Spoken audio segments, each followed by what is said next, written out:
참 예수님, 오늘 바리새이들과 예수님이 격렬한 논쟁을 벌이시죠.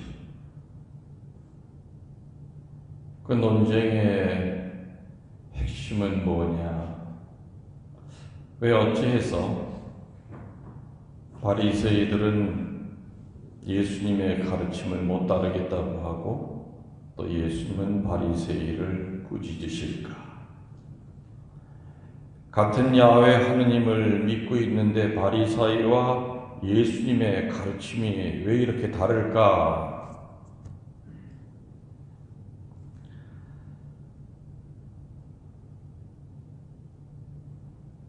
유대인들이 소위 율법이라고 하면은 크게 두 가지로 나눠지죠.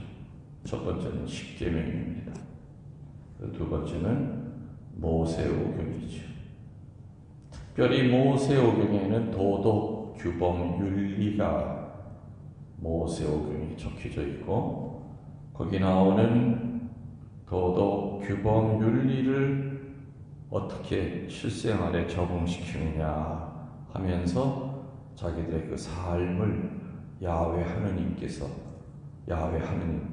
벗어나지 않도록 애쓰는 그런 기준이 바로 모세오경이었습니다. 그러던 것이 4, 5세기경에 율법학자들이 나타나면서 정말 단순하고 겸손한 마음으로 그 모세오경의 가르침을 지켰던 것이 확대되고 그리고 왜곡되고 그리고 편리하게 되면서 수천 가지의 세부 조항으로 늘어나기 시작합니다. 그 중에 하나가 바로 오늘 바리새이와 예수님이 서로 논쟁을 벌였던 음식 먹기 전에 손 닦는 일이에요. 참 싸울 것도 정말 없어. 별걸 가지고 다 싸우죠. 근데 그 당시에 바리새이들은 목숨을 걸었어요. 목숨을 걸었어요. 이 세상에 말도 안 되는 일이에요. 아니 어떻게 밥 먹기 전에 손도 안 닦고 밥을 먹어? 다시 말하면 바리새이들에게서는 손 닦는 일이 위생적인 차원이 아니라 종교적인 차원이었습니다. 4, 5세기경에 율법학자들이 수천 가지의 조항을 만들면서 3세기경에 그것이 집대성이 됩니다. 완전히 자리를 잡습니다. 그리고 그 후에 분리된 자라는 뜻을 가진 바리사이, 영어로 하면 separation이라고, 우리는 대충 사는 니들과는 다른 사람이다 그 뜻이죠. 우리는 분리된 자, 성별된 자라고 하는 게 바로 바리사이파들이에요. 그래서 율법의 1.1획도 지키려고 애쓰는 사람이 수천 가지의 그 규칙을 지키는 것이 바로 야훼를 따르는 길이다 믿었던 그들이었지요. 그래서 그들은 또 그들만이 아니라 그래도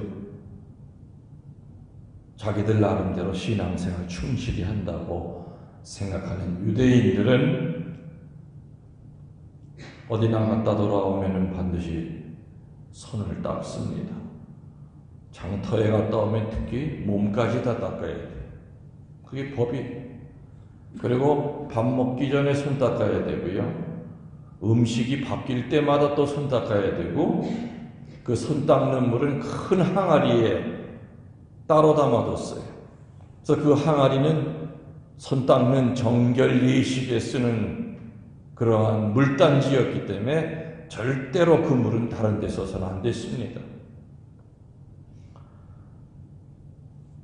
그냥 또 손을 그렇게 그냥 우리들 세숫대에다가 손 닦듯이 그렇게만 닦는 데면야 또 누가 뭐라 그러겠습니까? 복잡해.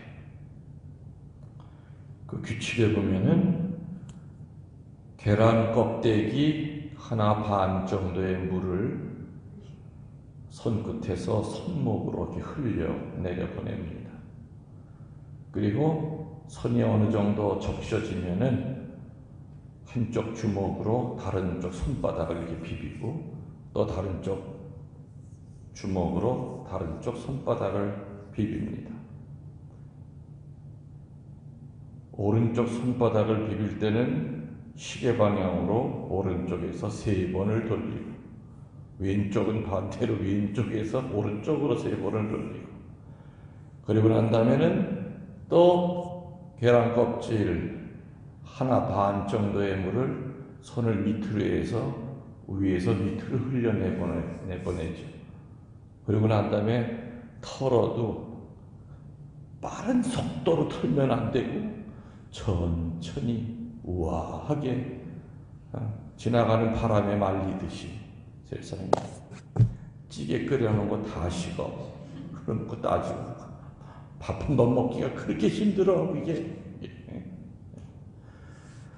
그러니까 어지간한 유대인들은 지키기 어려웠죠. 근데 이 바리새인이라든지 소위 그래도 율법을 지키는 율법학자라든지 자기네들이 늘 의인이라고 생각하는 사람들, 의인 쪽에 속해 있다고 생각하는 하느님을 누구보다도 정확하게 따른다고 스스로 착각하는 바로 이 사람들에게 있어서는 지금 얘기한 그런 손 닦는 그 형식이 종교의식이었어요. 그래서 만일에 그렇게 안 하면 어떻게 되느냐? 일단 부정타예요. 또 마귀가 들어올 수 있다고 믿었어요. 또 그렇게 하지 않으면은 병이 걸린다고 생각을 했어요. 병이 걸린다고. 그러니까 밥 먹기 전에 손 닦는 거 하나 가지고도 얼마나 스트레스를 많이 받았겠습니까? 오죽하면은 로마 시대에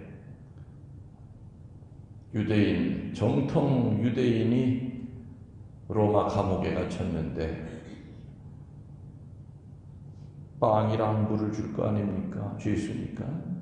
근데 그 물을 먹는데 써야 되는데 뭐 하는데 썼을까요? 손 닦다가 목말라 죽었대.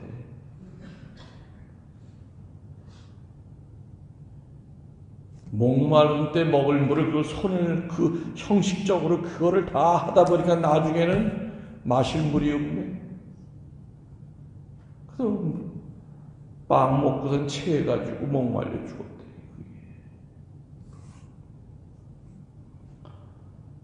참 우리들이 들으면 웃기는 얘기지만서도 그러니 예수님이 그걸 보면서 내 아버지가 이런 법 만든 적 없어. 십계명의 핵심은 뭡니까? 하느님에 대한 흠승과 사람끼리의 존경이에요. 그게 십계명의 핵심이에요. 그리고 그렇게 사는 사람들은 뭘 누린다? 자유를 누릴 수 있다. 그래서 십계명의 마지막 종착점은 영적 자유예요. 다시 말하면은 하느님이 하늘에 가만히 계시면서 자, 나 있는 대로 니들이 알아서 와. 그냥 와. 내 기다릴게. 올라갈 사람이 몇 명이나 되겠습니까? 그러나 내비게이션처럼 10가지의 그 길을 가르쳐 주신 겁니다. 요 길대로만 한눈 팔지 말고 오면은 나 있는 데까지 올 수 있단다. 다시 말하면 사랑의 계명이고 우리를 자유롭게 하는 계명이죠. 두려움으로부터, 미지의 길에 대한 두려움으로부터 확실한 길을 알려주셨기 때문에 그 길대로만 가면 되는 거예요. 그런데 그거를 율법학자들이 수천 가지로 만들어 놓고 마치 거미줄을 쳐놓고 먹이 기다리는 거미처럼 어떤 놈이 고법을 어길까 하고 쳐다보는 바로 그런 사람들이 그 당시 유대의 지도자들이었습니다. 그럼 종교 재판에 걸었죠. 넌 유대인도 아니다. 어떻게 손도 안 닦고. 바리새인들이 볼 때는 예수님은 이건 위생적인 개념을 떠나서 종교적으로 지탄받아야 될 사람이었던 겁니다. 그래서 오늘 예수님께서 공박을 하시죠. 논리적으로, 성서적으로.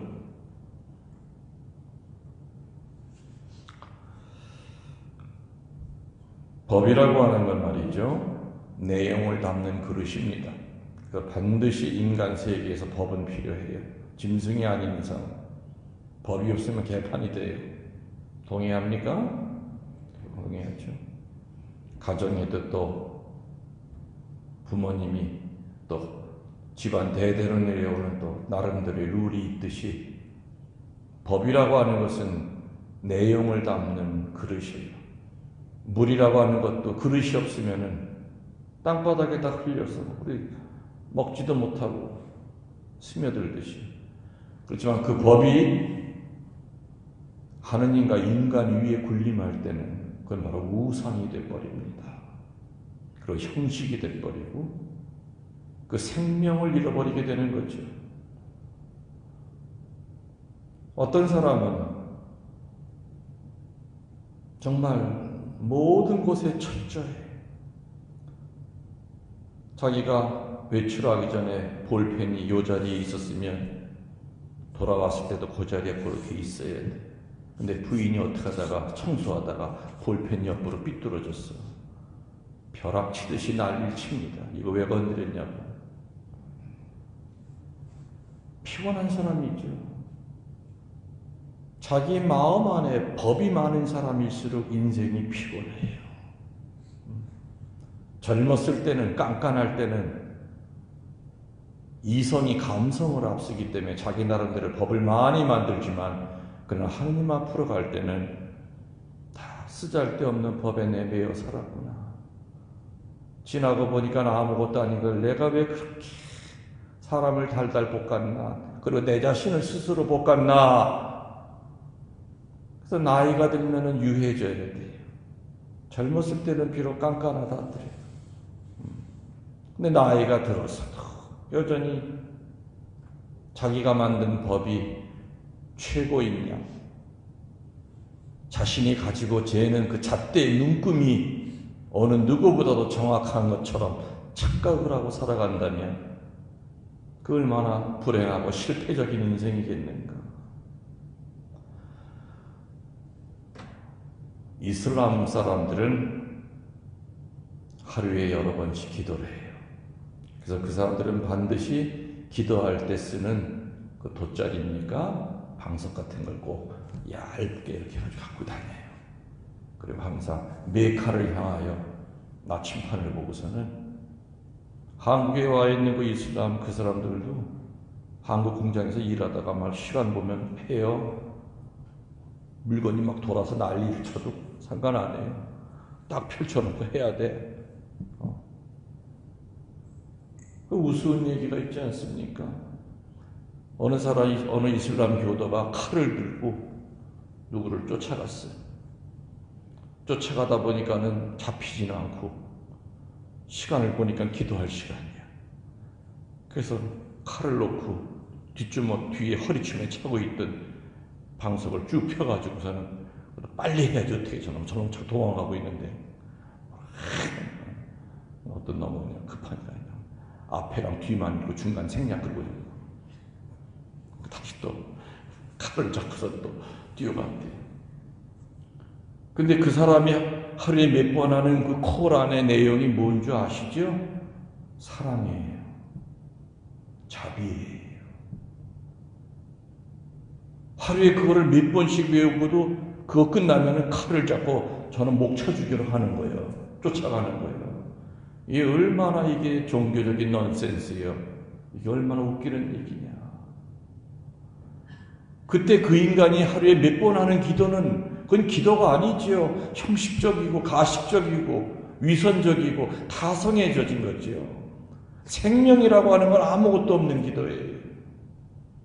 바리새이들이 그놈의 손 닦는 거 하나 가지고 목을 메어 가지고 예수님에게 트집 잡는 그 모습을 볼 때 예수님이 볼 때는 얼마나 한심하게 이를 데 없는가. 좀 전에도 얘기했지만 우리들 각자는 자기가 가지고 있는 법은 철이 없을 때 많이 만들어 놓지만 하느님이랑 가까워지고 하느님을 아는 나이가 될수록 내 안에 내가 만든 법들은 자꾸 소멸시켜야 되지요. 다른 사람을 불편하게 했던 법, 나를 드러내려고 했던 법들, 그리고 오로지 무슨 법만 남아야 된다? 예수 그리스도가 주신 법. 그 사랑의 법만 점점 커져야 되지요. 그러지 않고 생명이 빠져버린 것은 큰 육체가 없는 영혼과 똑같죠. 우리는 살아 움직이는 몸뚱아리를 갖고 또 많은 약점에도 불구하고 생각할 수 있는 이성과 또 이성에서 나오는 분별이라고 하는 개, 돼지는 가질 수 없는 그런 특별한 은혜를 갖고 있는 사람들입니다. 그래서 그 분별은 우리들이 하느님 앞에 나아가는데 걸림돌이 되는 것을 치우는 데 써야지. 자꾸 하느님 앞에 나아가는데 걸림돌이 되는 걸 자꾸 주워다가 앞에다 자꾸 던져놓고 쌓아놓고 자기 앞길에다가 던져놨던 그 수많은 자기의 법은 눈이 밝을 때는 그래도 그거 피해가지만 어두워지면 자기가 만들어 놓은 법에 걸려 넘어질 수밖에 없다는 거죠.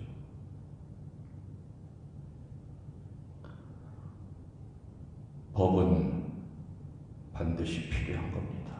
내용을 담기 때문에. 그러나 그 법이 하느님의 사랑의 계명과 인간에 대한 사랑의 계명 위에 군림할 때는 건 죽은 법이요. 그것은 스스로에게도 상처를 주고 다른 이에게도 상처를 주는 악법이라고 하는 것 명심하면서 늘 내 마음 안에 내가 만든 법이 하느님의 법보다 더 크게 자리 잡으려고 한다 하는 것을 우리가 느낄 때마다 그것으로부터 탈출해서 오로지 예수님 쪽을 향하여 뛰어갈 수 있는 그런 마음이 되도록 합시다. 아멘.